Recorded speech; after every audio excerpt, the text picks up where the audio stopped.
In this video, we're going to derive the distance formula using the same technique that we just did in the last video, where we were creating a right triangle given a diagonal segment and having that be our hypotenuse. But this time we're going to do it with variables in place of the numbers so that we will be able to build a formula that's going to work for all problems of this sort. All right, so let's hop over to the document camera. So here I've got my x1, y1 and x2, y2 are the are the coordinates of my 2 points. And my goal is to find the length of this line segment. And like we did before, we're going to set up a right triangle with a horizontal and a vertical line. And then we're going to find the lengths of these two sides. And then we're going to use the Pythagorean theorem to calculate the length of the diagonal, the hypotenuse. Okay, so the first question is, if this were kind of a coordinate plane, what would the coordinates of this point be? It's going to be in terms of x1, y1, x2, and y2. So think about how far you need to go over and then how far you need to go up, and see if you can pick the coordinates correctly that express that fact. Okay, so the first thing is starting from the origin, we're going to go right over to here. It's the same distance right that we're going to get to the point x2, y2. So which one of these 2 points, which one of these 2 coordinates expresses going right that far? Well, it's x2. It's the coordinate of that point. And then how far do we go up in order to get to where this point is, which is on a horizontal line with this point? Well, to get from here to here, we're going up by y1. So to go from here to here, it's going to be that same y1. Okay, so there's the first part of the problem done.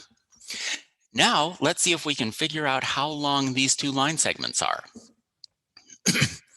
So from here to here, it's a horizontal line. So we just have to think about what's the difference between the 2 x coordinates. That's going to be the distance. All right, so we're going from x1 to x2. What do we need to do with those 2 numbers to find the difference between them? Well, difference is about subtraction. So this is x2 minus x1.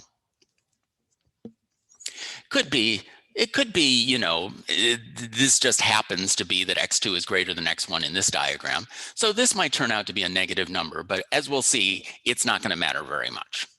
And how long is this vertical length here? Well, once again, these 2 points have the same x coordinate, so we just need to think about the difference in the y coordinates. And just like we did down there, the difference is y2 minus y1. Okay, so now all we need to do is we can use the information we have to find this distance d that is the length of the hypotenuse, the length of the line segment we want to find the length of. So how do we do that? Well, now we've got our old friend that we've just been reintroduced to, the Pythagorean theorem.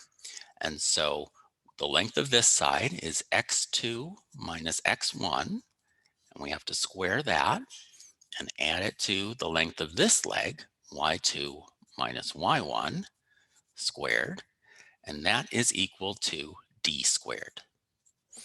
Okay, and we want to solve this for d, and so what we do is we take the square root of both sides, and this is the form you see for the distance formula, x2 minus x1 squared plus y2 minus y1 squared. Okay, so we're taking the difference between the x coordinates, the difference between the y coordinates, we're squaring both of them, we're adding them together and then taking the square root, and that gives us the distance between the 2 points. All right, so that is going to be what we call the distance formula. And you're gonna need to memorize this. But I hope you can see the parts that go into it. You can notice the x2 minus x1, the y2 minus y1. It's the same things we're talking about in the slope formula, taking the difference of the x coordinates and the difference of the y coordinates, except this is combining them with the Pythagorean theorem. So if you can think about those different chunks of it, then memorizing the distance formula, I hope isn't going to be too bad for you. All right. In the next video, we're going to put this together and solve the problem that we solved visually in the last video, except this time we're going to do it on paper without a graph.